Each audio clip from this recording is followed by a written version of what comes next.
Hi ಸ್ನೇಹಿತರೆ, welcome back hour job alert ಇನ್ Kannada YouTube ಚಾನಲ್ಗೆ. ಸ್ನೇಹಿತರೆ, ಪೊಲೀಸ್ ಕಾನ್ಸ್ಟೇಬಲ್ಗೆ ಸಂಬಂಧಿಸಿದಂತೆ ಪಿಸಿಗೆ ಸಾಕಷ್ಟು ಅಭ್ಯರ್ಥಿಗಳಿಗೆ ಆಲ್ರೆಡಿ ಅರ್ಜಿಯನ್ನು ಸಲ್ಲಿಸಿರಿ.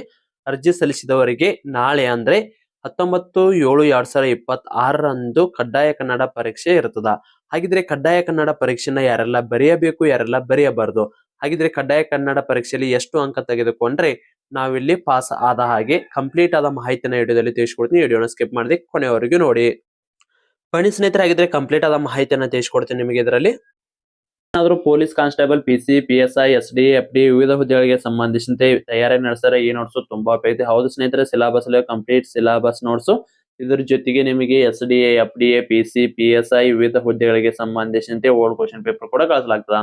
ಸ್ನೇಹಿತರೆ, ಇದರ ಮೊದಲ ಬೆಲೆ ಬಂದು 999 ಇತ್ತು. ಈಗ ನೇಮಕಾತಿ ಪ್ರಾರಂಭ ಆದ ಕಾರಣಕ್ಕಾಗಿ ಎಲ್ಲ ಅಭ್ಯರ್ಥಿಗಳಿಗೆ ಯೂಸ್ ಅಲ್ಲಿ ಅನ್ನೋ ಕಾರಣಕ್ಕಾಗಿ ಕೇವಲ 200 ರೂಪಾಯಿಗಾಗಿ ನೀಡಲಾಗ್ತದ. ಸ್ನೇಹಿತರೆ, ಯಾರಿಗಾದ್ರೂ ಈ ನೋಟ್ಸ್ ಬೇಕಾಗಿತ್ತಂದ್ರೆ ನಮ್ಮ ಚಾನಲ್ ಅಲ್ಲಿ ವಿಡಿಯೋ ನೋಡಿದ ಸ್ಕ್ರೀನ್ ಶಾಟ್ ಕಳಿಸಿದ್ರೆ ಮಾತ್ರ ಈ ನೋಟ್ಸ್ ಬಂದು ನಿಮಗೆ 200 ರೂಪಾಯಿಗಾಗಿ ಸಿಗ್ತಾವ್ರಿ. ಸ್ನೇಹಿತರೆ, ಈ ನೋಟ್ಸ್ ಜೊತೆಗೆ ನಿಮಗೆ ಏನಾದ್ರು 6 to 10 ಸಮಾಜ ವಿಜ್ಞಾನ ಮತ್ತು ವಿಜ್ಞಾನದ ಶಾರ್ಟ್ ನೋಟ್ಸ್ ಏನಾದ್ರು ಬೇಕಾಗಿತ್ತಂದ್ರ ಅದಕ್ಕೆ 150 ರೂಪಾಯಿ ಐತ್ರಿ. ಇದಕ್ಕೆ 200 ರೂಪಾಯಿ ಐತ್ರಿ. ಟೋಟಲ್ 350 ಆಗತ್ತ. ಆದ್ರೆ ನಮ್ಮ ಚಾನಲ್ ವೀಕ್ಷಕರಿಗೆ ಹೆವಿ ಆಫರ್ ಅನ್ನ ಕೊಡಾಕತ್ತೀವ್ರಿ. ಎಲ್ಲರಿಗೂ ಯೂಸ್ ಅಲ್ಲಿ ಅನ್ನೋ ಕಾರಣಕ್ಕಾಗಿ 350 ರೂಪಾಯಿ ಐತಂದ್ರೆ ಕೇವಲ 250 ರೂಪಾಯಿಗೆ ಈ ಎರಡು ನೋಟ್ಸ್ ನ ಕಳಿಸಲಾಗ್ತದೆ. ಯಾರಿಗಾದ್ರೂ ನೋಟ್ಸ್ ಬೇಕಾಯ್ತಂದ್ರೆ ಕೆಳಗಡೆ ಕಾಣೋ ವಾಟ್ಸ್ಆಪ್ ನಂಬರ್ಗೆ ಮೆಸೇಜ್ ಹಾಕಿ ನೀವು ಕೂಡ ನೋಟ್ಸ್ ನ ಪಡೆದುಕೊಳ್ಳಬಹುದು. ಅತ್ಯಂತ ಕಡಿಮೆ ಬೆಲೆಯಲ್ಲಿ ಇರುತ್ತಾ. ಈ ಸಾರಿ 100% ನಾನು ಸೆಲೆಕ್ಷನ್ ಆಗೇ ಆಗ್ತೀನಿ ಅನ್ನೋರು, ಸರಿಯಾಗಿ ಓದ್ತೀನಿ ಅನ್ನೋರು ಮಾತ್ರ ಕೆಳಗಡೆ ಕಾಣೋ ವಾಟ್ಸ್ಆಪ್ ನಂಬರ್ಗೆ ಮೆಸೇಜ್ ಹಾಕಿ. ನೋಟ್ಸ್ ನೋಡ್ಕೋಬಹುದು. ಬರೀ ಕ್ವಶನ್ಸ್ ವಿತ್ ಆನ್ಸರ್ ಅಂದ್ರೆ ಎಕ್ಸಾಮ್ ಸಮೀಪ ಬಂದಾಗ ಓದಕ್ಕೆ ಬಹಳ ಉಪಯುಕ್ತ ಇದೆ. ಬರೀ ಕ್ವಶನ್ಸ್ ವಿತ್ ಆನ್ಸರ್ ನ ಓದೋದ್ರಿಂದ ಕಡಿಮೆ ಸಮಯದಲ್ಲಿ ಹೆಚ್ಚಿನ ಸಿಲೆಬಸ್ ಅನ್ನು ಕೂಡ ನೀವು ಇಲ್ಲಿ ಕವರ್ ಮಾಡ್ಕೋಬಹುದು.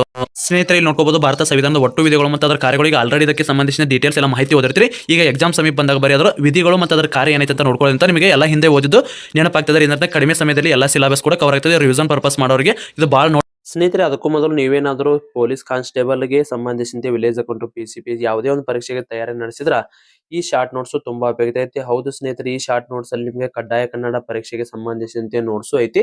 ಪ್ಲಸ್ ನಿಮಗೆ ಸಿಲೆಬಸ್ ಅಲ್ಲಿರೋ ಶಾರ್ಟ್ ನೋಟ್ಸ್ ರೀ. ಅಂದ್ರೆ ಕಡಿಮೆ ಸಮಯದಲ್ಲಿ ಎಲ್ಲಾ ಸಿಲೆಬಸ್ ಅನ್ನ ಕವರ್ ಮಾಡೋ ರೀತಿ ಎಲ್ಲಾ ಸಿಲೆಬಸ್ ನೋಟ್ಸ್ ಕೂಡ ಇರ್ತೈತಿ. ಮತ್ತೆ ಅದ್ರ ಜೊತೆಗೆ 1 year ಕರೆಂಟ್ ಅಫೇರ್ಸ್ ಕೂಡ ಇರ್ತದ್ರಿ.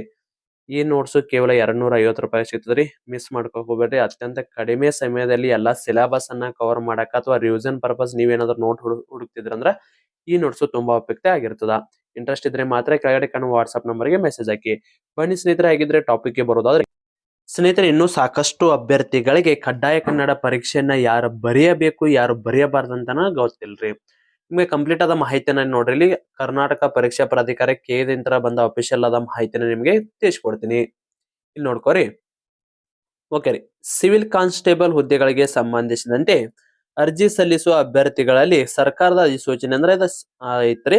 ಓಕೆ, ಅಭ್ಯರ್ಥಿಯು ಕರ್ನಾಟಕ ಪ್ರೌಢ ಶಿಕ್ಷಣ ಪರೀಕ್ಷಾ ಮಂಡಳಿ ನಡೆಸುವ SSLC ಪರೀಕ್ಷೆಯಲ್ಲಿ ಅಥವಾ ರಾಜ್ಯ ಸರ್ಕಾರವು ಅದಕ್ಕೆ ತಸ್ತಮಾನವೆಂದು ಘೋಷಿಸಿದ ಯಾವುದೇ ಪರೀಕ್ಷೆಯಲ್ಲಿ SSLC ಗಿಂತ ಉನ್ನತ ಮಟ್ಟದ ಪರೀಕ್ಷೆಗಳಲ್ಲಿ ಕನ್ನಡ ವಿಷಯವನ್ನು ಪ್ರಥಮ ಅಥವಾ ದ್ವಿತೀಯ ಭಾಷೆಯಾಗಿ ಅಭ್ಯಸಿಸಿದ್ದರೆ ಅಥವಾ ಕನ್ನಡ ಮಾಧ್ಯಮದಲ್ಲಿ ಅಧ್ಯಯನ ಮಾಡಿ ಇಂತಹ ಪರೀಕ್ಷೆಗಳನ್ನು ಪಾಸು ಮಾಡಿದ್ದರೆ ಅಥವಾ ಆಯೋಗ ಅಥವಾ ಇನ್ನಿತರ ಯಾವುದೇ ಓಕೆ, ಇಲ್ಲಿ ಮಟ್ಟ ತಗೋರೀಗ ಬಹಳ ಡೌಟ್ ಏನೈತಿ ಅಭ್ಯರ್ಥಿಗಳೊಳಗ, ನನ್ನ ಕಡೆ ಕನ್ನಡ ಪರೀಕ್ಷೆನ ಪಾಸ್ ಆಗಿನೇ ಇಲ್ಲ ಅಂತ ಡೌಟ್ ಐತಿ.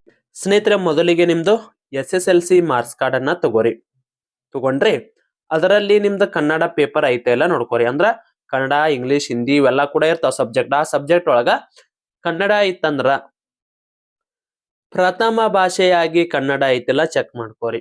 ಅಥವಾ ದ್ವಿತೀಯ ಭಾಷೆಯಾಗಿ ಕನ್ನಡ ಐತಿಲ್ಲ ಅಂದ್ರ ಅವ್ರು ಯಾವ ರೀತಿ ಬರ್ದಿರ್ತಾರಪ್ಪ ಅಂದ್ರ ಪ್ರಥಮ ಭಾಷೆ ಕನ್ನಡ, ದ್ವಿತೀಯ ಭಾಷೆ ಕನ್ನಡ ಅಂತೇಳಿ ನಿಮ್ದು ಇದ್ರೊಳಗೆ ಇರ್ತ್ರಿ ಮಾರ್ಕ್ಸ್ ಕಾರ್ಡ್ನ್ಯಾಗ. ಅದು ಐತಿಲ್ಲ ಚೆಕ್ ಮಾಡ್ಕೋರಿ. ಯಾವುದು SSLC ಮಾರ್ಕ್ಸ್ ಕಾರ್ಡ್ದಾಗ. ಓಕೆ, ತಗೊಂಡ್ ಚೆಕ್ ಮಾಡ್ಕೊಂಡ್ರಿ. ಇಲ್ಲಪ್ಪ ಅಂದ್ರ ಚೆಕ್ ಮಾಡ್ಕೋರಿ. ನಿಮ್ದೇನಾದ್ರು ಅಲ್ಲಿ ಕನ್ನಡ ಪ್ರಥಮ ಭಾಷೆ ಕನ್ನಡ ಅಥವಾ ದ್ವಿತೀಯ ಭಾಷೆ ಕನ್ನಡವಾಗಿ ನೀವು SSLC ಅಲ್ಲಿ ನೀವು ಮೊದಲಿಗೆ ಇಂಗ್ಲಿಷ್ ಮೀಡಿಯಂದಾಗ ಕಲ್ರಿ, ಪ್ರಾಬ್ಲಮ್ ಇಲ್ಲ. ಕನ್ನಡ ಮೀಡಿಯಂದಾಗ ಕಲಿಬೇಕಂತ ಏನಿಲ್ಲ. ಮಾರ್ಕ್ಸ್ ಕಾರ್ಡ್ದಾಗ ಏನಿತ್ತ, ಪ್ರಥಮ ಭಾಷೆಯಾಗಿ ಕನ್ನಡ ಇದ್ರು ನಡೀತಾ, ದ್ವಿತೀಯ ಭಾಷೆಯಾಗಿ ಕನ್ನಡ ಇದ್ರು ನಡೀತಾ. ನೀವು ಕನ್ನಡ ಮಾಧ್ಯಮದಲ್ಲಿ ಕಲಿಯಬೇಕಂತ ಏನಿಲ್ಲ. ಕನ್ನಡದಾಗದ್ರು ಕಲಿರಿ, ಇಂಗ್ಲಿಷ್ ಮೀಡಿಯಂದಾಗದ್ರು ಕಲಿರಿ. ಅದ್ರಲ್ಲಿ ಪ್ರಥಮ ಭಾಷೆಯಾಗಿ ಕನ್ನಡ ಇರಬೇಕು, ಇಲ್ಲಾಂದ್ರೆ ದ್ವಿತೀಯ ಭಾಷೆಯಾಗಿ ಕನ್ನಡ ಇರಬೇಕ. ಇಲ್ಲ ತೃತೀಯ ಭಾಷೆಯಾಗಿ ಏನಾದ್ರೂ ಕನ್ನಡ ಇತ್ತಂದ್ರ ಅಂತ ಅಭ್ಯರ್ಥಿಗಳು ಇದಕ್ಕೆ ನೀವು ಎಲಿಜಿಬಲ್ ಅಲ್ಲ. ಪ್ರಥಮ ಅಥವಾ ದ್ವಿತೀಯ ಭಾಷೆಗೆ ಕನ್ನಡ ನೀವೇನಾದ್ರೂ SSLC ಅಲ್ಲಿ ಪಾಸ್ ಆಗಿದ್ರಂದ್ರ ನೀವು ಈ ಎಕ್ಸಾಮ್ ಅನ್ನ ಬರೆಯುವ ಅವಶ್ಯಕತೆ ಇಲ್ಲ. ಅಂದ್ರೆ ನಾಳೆ ಎಕ್ಸಾಮ್ ಐತಲ್ಲ 19/7/2026 ಕಡ್ಡಾಯ ಕನ್ನಡ ಆ ಪರೀಕ್ಷೆಯನ್ನ ನೀವು ಬರೆಯುವ ಅವಶ್ಯಕತೆ ಇರುವುದಿಲ್ಲ. ತಿಳಿತು? ಇದು ಕಾನ್ಸೆಪ್ಟ್ ಕ್ಲಿಯರ್ ಆತಾ? ಓಕೆ, ಇದಾದ ಮೇಲೆ ನೆಕ್ಸ್ಟ್ ಕನ್ನಡ ಮಾಧ್ಯಮದಲ್ಲಿ ಓಕೆ ನೆಕ್ಸ್ಟ್ ಏನೈತೆ ಪಿ ಯು ಸಿ ಬರೋಣ. ನೀವು ಸೈನ್ಸ್ ಹಚ್ಚ್ರಿ, ಆರ್ಟ್ಸ್ ಹಚ್ಚ್ರಿ, ಕಾಮರ್ಸ್ ಹಚ್ಚ್ರಿ, ಏನಾದ್ರೂ ಹಚ್ಚ್ರಿ. ತಿಳಿತು? ಪಿ ಯು ಸಿಯಲ್ಲಿ ಏನಾದ್ರೂ ಪ್ರಥಮ ಭಾಷೆಯಾಗಿ ಕನ್ನಡವನ್ನ ಕಲ್ತಿದ್ರ ಅಥವಾ ದ್ವಿತೀಯ ಭಾಷೆಯನ್ನಾಗಿ ಕನ್ನಡ ಏನಾದ್ರೂ ಒಂದ್ ಸಬ್ಜೆಕ್ಟ್ ಇತ್ತಂದ್ರ ಅದ್ರಾಗ ನೀವೇನಾದ್ರೂ ಪಿ ಯು ಸಿ ಪಾಸ್ ಆಗಿದ್ರಪ್ಪ ಅಂದ್ರ ನೀವು ಕೂಡ ಈ ಕಡ್ಡಾಯ ಕನ್ನಡ ಪರೀಕ್ಷೆನ ಬರೆಯುವ ಅವಶ್ಯಕತೆ ಇಲ್ಲ. ಹಾಗಿದ್ರೆ ಯಾರು ಬರಿಬೇಕು? ಒಂದಿಷ್ಟು ಅಭ್ಯರ್ಥಿಗಳು ಏನೈತಿಲ್ಲ ತೃತೀಯ ಭಾಷೆಯಾಗಿ ಕನ್ನಡವನ್ನ ಕಲ್ತಿರ್ತಾರ, ಅಂತ ಅಭ್ಯರ್ಥಿಗಳು ಈ ಎಕ್ಸಾಮ್ ಅನ್ನ ಕಡ್ಡಾಯವಾಗಿ ಬರಿಬೇಕು. ಇದು ಇರುತ್ತ, ಅವ್ರಿಗೆ ಗೊತ್ತಿರುತ್ತ ಯಾವ ಭಾಷೆಯಾಗ ನಾವು ಕಲಿಯಾಕತ್ತೀವತ್ತ ಆಲ್ರೆಡಿ ಅವ್ರಿಗೆ ಗೊತ್ತಿರ್ತ, ಸೊ ಅವರು ಬರಿತಾರ. ತಿಳಿತು? ಇನ್ನ ಇದನ್ನು ಹೊರತುಪಡಿಸಿ ನಮ್ ಕಡೆ ಎರಡೂ ಇಲ್ಲ ಅಂದ್ರೆ ಇನ್ನೂ ಒಂದ ಚಾನ್ಸ್ ಕೊಟ್ಟಾರಿ. ಲಾಸ್ಟ್ ಟೈಮ್ ನಿಮ್ದು ನೋಡ್ಕೊಂಡಿರ್ಬೇಕು, ವಿಲೇಜ್ ಅಕೌಂಟ್ ಎಕ್ಸಾಮ್ ನಡೆಸಿದ್ರು, ಅದೇ ರೀತಿ PDO ನಡೆಸಿದ್ರು, FDA ನಡೆಸ್ಯಾರ, SDA ನಡೆಸ್ಯಾರ, ಅಥವಾ ಇನ್ಯಾವುದೇ ಇಲ್ಲಿ ನೋಡ್ರಿ KPSC ದವರು ನಡೆಸುವ ಕಡ್ಡಾಯ ಕನ್ನಡ, KE ದವರು ನಡೆಸುವ ಕಡ್ಡಾಯ ಕನ್ನಡ. ಈ ಹಿಂದೆ ನೀವೇನಾದ್ರೂ ಪಾಸ್ ಆಗಿ ನಿಮ್ ಕಡೆ ಏನಾದ್ರೂ ಪಾಸ್ ಆಗಿನಿ ಅಂತೇಳಿ ಏನಾದ್ರೂ ಪ್ರೂಫ್ ಇತ್ತಪ್ಪ ಅಂದ್ರ ನೀವು ಕೂಡ ಎಕ್ಸಾಮ್ ಅನ್ನ ಬರೆಯುವ ಅವಶ್ಯಕತೆ ಇಲ್ಲ. ಯಾಕಂದ್ರೆ ಅವ್ರು ಪಾಸ್ ಆಗಿದ್ದ ಸರ್ಟಿಫಿಕೇಟ್ ಅನ್ನ ಕೊಡ್ತೀವಿ ಅಂದಿದ್ರು, ಕೊಟ್ಟಿಲ್ಲ. ಬಟ್ ನೀವು ಪಾಸ್ ಆಗಿದ್ದ ರಿಸಲ್ಟ್ ಅನ್ನ ಚೆಕ್ ಮಾಡ್ಕೊಂಡಿದ್ದ ಸ್ಕ್ರೀನ್ ಶಾಟ್ ಇದ್ರು ಕೂಡ ನೀವು ಎಕ್ಸಾಮ್ ಅನ್ನ ಬರೆಯುವ ಅವಶ್ಯಕತೆ ಇಲ್ಲ. ಇಲ್ಲಿ ನೋಡ್ಕೋರಿ, ಆಯೋಗ ಅಥವಾ ಇನ್ನಿತರ ಯಾವುದೇ ಆಯ್ಕೆ ಪ್ರಾಧಿಕಾರವು ಈ ಹಿಂದೆ ನಡೆಸಿದ ಕನ್ನಡ ಭಾಷಾ ಪರೀಕ್ಷೆಯಲ್ಲಿ ಅಂದ್ರೆ ಕಡ್ಡಾಯ ಕನ್ನಡ ಪರೀಕ್ಷೆಯಲ್ಲಿ ಉತ್ತೀರ್ಣ ಆಗಿದ್ದರೆ ಅಂತ ಅಭ್ಯರ್ಥಿಗಳಿಗೆ ಕನ್ನಡ ಭಾಷಾ ಪತ್ರಿಕೆಯಿಂದ ವಿನಾಯಿತಿ ನೀಡಿ ಸದರಿ ಅಭ್ಯರ್ಥಿಗಳನ್ನ ಹೊರತುಪಡಿಸಿ ಉಳಿದ ಅನ್ವಯ ಆಗುವ ಅಭ್ಯರ್ಥಿಗಳಿಗೆ ಕನ್ನಡ ಭಾಷಾ ಪತ್ರಿಕೆಯನ್ನು ಅಥವಾ ಪರೀಕ್ಷೆಯನ್ನು ನಡೆಸಬೇಕಾಗಿರ್ತದ. ಇದು ಯಾರೆಲ್ಲ ಬರಿಬೇಕು ಯಾರೆಲ್ಲ ಬರಿಬಾರ್ದು ಅಂತ ಕಂಪ್ಲೀಟ್ ಆಗಿ ಮಾಹಿತಿ ಸಿಕ್ತಿ. ಹಾಗಿದ್ರೆ ನಾನು ಎಕ್ಸಾಮ್ ಅನ್ನ ನಾಳೆಗೆ ಬರೆಯಾಕ ಹೊಂಟೇನ್ರಿ ಅನ್ನೋರ ನೋಡ್ಕೋರಿ ಈಗ ಮುಂದ. ಓಕೆ ಸ್ನೇಹಿತರೆ, ಈಗ ಒಂದ್ಸಾರಿ ನೀವೇನಾದ್ರೂ ಇಲ್ಲಿ ಪಾಸ್ ಆದ್ರಿ ಅಂದ್ರೆ ವಿಲೇಜ್ ಅಕೌಂಟ್ ಸಿಗುತ್ತಾ, ಇಲ್ಲಿ ನೋಡ್ಕೋರಿ. KSRP ಕರ್ದಾರ, CRDR ಕರ್ದಾರ, ವಿಲೇಜ್ ಅಕೌಂಟ್ ಕರ್ದಾರ. ಈಗ ನೆಕ್ಸ್ಟ್ XRD ಐತಿ, FD ಐತಿ, PSI ಐತಿ. ಇವಕ್ಕೆಲ್ಲಕ್ಕೂ ಕೂಡ ಒಮ್ಮೆ ಎಕ್ಸಾಮ್ ಪಾಸ್ ಆದ್ರ ಸಾಕು. ನೀವು ಕಡ್ಡಾಯ ಪ್ರತಿ ವರ್ಷ ಬರಿಬೇಕಂತ ಏನಿಲ್ಲ. ಸೊ ಅದಕ್ಕಾಗಿ ಸರಿಯಾಗಿ ಓದಿ ಪಾಸ್ ಆಗ್ರಿ. ತಿಳಿತು? ಸ್ನೇಹಿತರೆ, ನೀವೇನಾದ್ರೂ ಪೊಲೀಸ್ ಪರೀಕ್ಷೆ, SDA, FDA ಪರೀಕ್ಷೆಗೆ ಸಂಬಂಧಿಸಿದಂತೆ ಅತ್ಯಂತ ಕಡಿಮೆ ಸಮಯದಲ್ಲಿ ಅಂದ್ರೆ ಒಂದು 20 ರಿಂದ 25 ದಿವಸ ಅಥವಾ ಒಂದು 20 ದಿವಸದಾಗ ಸಿಲೆಬಸ್ ಅನ್ನ ಕವರ್ ಮಾಡ್ಕೊಳ್ಳೋ ಅಂದ್ರೆ ರಿವಿಷನ್ ಪರ್ಪಸ್ ನೋಟ್ಸ್ ಏನಾದ್ರು ಹುಡುಕಾಡ್ತಿದ್ರ ಅಂದ್ರ ಈ ನಂಬರ್ಗೆ ಮೆಸೇಜ್ ಹಾಕ್ರಿ. 9538151535 ನಂಬರ್ಗೆ ಮೆಸೇಜ್ ಹಾಕ್ರಿ. ಅತ್ಯಂತ ಕಡಿಮೆ ಸಮಯದಲ್ಲಿ ಎಲ್ಲಾ ಸಿಲೆಬಸ್ ಅನ್ನ ಕವರ್ ಮಾಡಕ ಬರೀ ಕ್ವಶನ್ಸ್ ವಿತ್ ಆನ್ಸರ್ ಇರೋ ನಿಮ್ಗೆ ನೋಟ್ಸ್ ಅನ್ನ ಕಳಿಸ್ಲಾಗ್ತದ. ಇಂಟ್ರೆಸ್ಟ್ ಇದ್ರ ಮಾತ್ರ ಮೆಸೇಜ್ ಹಾಕ್ರಿ, ಇಂಪಾರ್ಟೆಂಟ್ ನೋಟ್ಸ್ ಅದಾವು. ಓಕೆ, ನೆಕ್ಸ್ಟ್ ಟಾಪಿಕ್ ಬರೋದಾದ್ರ ಓಕೆ ಎಕ್ಸಾಮ್ ಅಂತರೂ ನಾಳೆಗೆ ಐತಿ. ಓಕೆ, ಇದನ್ನ ವಿಡಿಯೋ ಸ್ವಲ್ಪ ಜಲ್ದಿ ಮಾಡ್ಬೇಕಾಗಿತ್ತು, ಕಾರಣಾಂತರಗಳಿಂದ ಮಾಡಿಲ್ಲ. ಹಾಗಿದ್ರೆ ಈ ಪರೀಕ್ಷೆಯಲ್ಲಿ ಅಂದ್ರೆ ಕಡ್ಡಾಯ ಕನ್ನಡ ಪರೀಕ್ಷೆಯಲ್ಲಿ ನೀವು ಎಷ್ಟು ಅಂಕಗಳನ್ನ ತೆಗೆದುಕೊಂಡ್ರೆ ಪಾಸ್?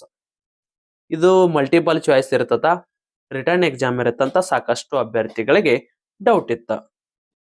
ಈ ಪರೀಕ್ಷೆ ನೋಡ್ರಿ ಬಹು ಆಯ್ಕೆ ಪ್ರಶ್ನೆಗಳಿಂದ ಕೂಡಿರ್ತದ. ಪ್ರತಿಯೊಂದು ಪ್ರಶ್ನೆಗೂ ಕೂಡ 1.5 ಅಂಕಗಳು ಇರ್ತಾವ. ಅಂದ್ರ ಒಂದ ರೈಟ್ ಆತಪ್ಪ ಅಂದ್ರ 1.5 ಅಂಕ ನಿಮ್ಗ ಸಿಗ್ತದ. ಓಕೆ, ಬಹು ಆಯ್ಕೆ ಅಂದ್ರ ಮಲ್ಟಿಪಲ್ ಚಾಯ್ಸ್ ಇರ್ತೈತಿ. ಕನ್ನಡ ಭಾಷಾ ಪರೀಕ್ಷೆಯಲ್ಲಿ ಅರ್ಹತೆ ಹೊಂದಲು ಅನ್ವಯ ಆಗುವ ಅಭ್ಯರ್ಥಿಗಳು ಕನಿಷ್ಠ 50 ಅಂಕಗಳನ್ನ ಗಳಿಸುವುದು ಕಡ್ಡಾಯ ಆಗಿರ್ತದ. ಇದು ಕನಿಷ್ಠ ಎಷ್ಟು? 50 ಅಂಕ ಆದ್ರೂ ಕೂಡ ನೀವು ಗಳಿಸ್ಬೇಕ. ಅಭ್ಯರ್ಥಿಯು ಕನ್ನಡ ಭಾಷಾ ಪರೀಕ್ಷೆಯು ಕೇವಲ ಅರ್ಹತಾ ಪರೀಕ್ಷೆಯಾಗಿದ್ದು ಅರ್ಹತೆ ಹೊಂದಿದ ಹೊರತು ಹುದ್ದೆಗೆ ಆಯ್ಕೆ ಆಗಿರುವುದಿಲ್ಲ. ಇದು ನೀವು ಮುಖ್ಯ ಪರೀಕ್ಷೆಯಾಗ ಬರೆಯಕ್ ಅಷ್ಟ ಅರ್ಹತೆ ಇರಿದು. ಇಲ್ಲಿರುವ ಅಂಕಗಳು ಯಾವುದೇ ಮುಖ್ಯ ಪರೀಕ್ಷೆಗೆ ಆಡ್ ಆಗಂಗಿಲ್ಲ. ಇದು ಜಸ್ಟ್ ಎಲಿಜಿಬಲ್ ಆದ್ರ ಸಾಕ. ಓಕೆ ನೋಡ್ರಿ, ಕನ್ನಡ ಭಾಷಾ ಪತ್ರಿಕೆಯಲ್ಲಿ ಅರ್ಹತೆ ಹೊಂದಿದ ಅಂಕಗಳನ್ನ ಆಯ್ಕೆ ಪರಿಗಣಿಸುವುದಿಲ್ಲ ಅಂತ ಹೇಳ್ಯಾರ. ಅದೇ ರೀತಿಯಲ್ಲಿ ಮೇನ್ ಇಂಪಾರ್ಟೆಂಟ್ ಆಗಿ ಎಲ್ಲಾ ಪ್ರಶ್ನೆಗಳಿಗೆ ನೀವು ಟಿಕ್ ಅನ್ನ ಹಾಕಿ ಬರ್ಬೋದ್ರಿ. ಯಾಕಂದ್ರೆ ಇಲ್ಲಿ ಯಾವುದೇ ರೀತಿಯ ನೆಗೆಟಿವ್ ಅಂಕ ಇರುವುದಿಲ್ಲ. 150 ಅಂಕದ ಪರೀಕ್ಷೆ ಇರ್ತೈತಿ, 100 ಕ್ವಶನ್ ಇರ್ತಾವು. ಅಲ್ಲಿ ನೀವು ಜಸ್ಟ್ 50 ಅಂಕ ಬಂದ್ರ ನೀವು ಪಾಸ್. ತಿಳಿತು? ಎಲ್ಲಾ ಹಾಕಿ ಬರೋದ್ರ ದೇವ್ರ ಅಂಕಿ ಗೊತ್ತಿದ್ರ ದೇವ್ರ ಅಂಕಿ ಹಾಕಂಗಿಲ್ಲ, ಗೊತ್ತಿರ್ಲಾರು ಏನೈತಲ್ಲ ದೇವ್ರ ಅಂಕಿ ಹಾಕಿ ಬರ್ರಿ, ಆರಾಮಾಗಿ ಪಾಸ್ ಹಾಕಿರಿ. ಬಾಳ ಟೆನ್ಷನ್ ಮಾಡ್ಕೋಕ್ ಹೋಗ್ಬೇಡ್ರಿ. ಯಾವತ್ತು ಓದಿಲ್ಲ ಅಂದ್ರೂ ಕೂಡ ಈ ಕಡ್ಡಾಯ ಕನ್ನಡ ಪರೀಕ್ಷೆನ ಆರಾಮಾಗಿ ಪಾಸ್ ಹಾಕಿರಿ. ಯಾಕ ಜಸ್ಟ್ 50 ಅಂಕ ಆರಾಮಾಗಿ ಪಾಸ್ ಹಾಕಿರಿ. ತಿಳಿತು? ಆರಾಮಾಗಿ ಈಸಿ ಇರ್ತೈತಿ. ಯಾರು ಕೂಡ ಅನ್ಸ್ಕೋತ ಹೋಗಾಕ್ ಹೋಗ್ಬೇಡ್ರಿ. ನಾಳೆ ಎಕ್ಸಾಮ್ ಐತಿ ನಿಮ್ದು. ಹಾಲ್ ಟಿಕೆಟ್ ಕೂಡ ಬಿಟ್ಟೈತಿ. ಹಾಲ್ ಟಿಕೆಟ್ ಮೊನ್ನೆ ಬಂದತ್ರಿ, 4 ದಿವಸ ಹಾಲ್ ಟಿಕೆಟ್ ಬಂದು. ಯಾರೆಲ್ಲ ಇನ್ನೂ ಡೌನ್ಲೋಡ್ ಮಾಡ್ಕೊಂಡಿಲ್ಲ ಡೌನ್ಲೋಡ್ ಮಾಡ್ಕೊಂಡು ಹಾಲ್ ಟಿಕೆಟ್ ಯಾರ್ಯಾರಿಗೆಲ್ಲ ಬರುತ್ತಾ ಅಂತ ಅಭ್ಯರ್ಥಿಗಳು ಮಾತ್ರ ಎಕ್ಸಾಮ್ ಅನ್ನ ಬರ್ರಿ. ಇದು ಸ್ನೇಹಿತರೆ, ಇದಕ್ಕೆ ಸಂಬಂಧಿಸಿದಂತೆ ಏನೇ ಡೌಟ್ ಇದ್ರು ಕಮೆಂಟ್ ಮೂಲಕ ತಿಳಿಸಿ. ಮತ್ತೆ ಮುಂದಿನ ವಿಡಿಯೋದಲ್ಲಿ ಸಿಗೋಣ. ಶುಭ ದಿನ.